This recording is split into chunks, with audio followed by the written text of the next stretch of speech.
Hello বন্ধুরা, আজ বানাবো আমের চাটনি। তো এখানে আমগুলোকে পিস পিস করে কেটে নিয়েছি। তারপর এখানে 2 থেকে 3 মিনিটের জন্য বয়েল করে নিচ্ছি, খুব বেশি বয়েল না।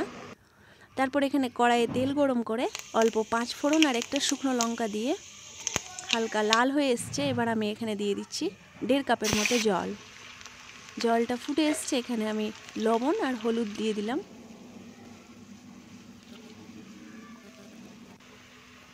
তারপর আমি এখানে দিয়ে দিচ্ছি স্বাদ মতো চিনি। জলটা ফুটে এসছে, চিনি সেদ্ধ হয়ে গেছে। এবার আমি এখানে দিয়ে দিচ্ছি সেদ্ধ করা আমগুলো।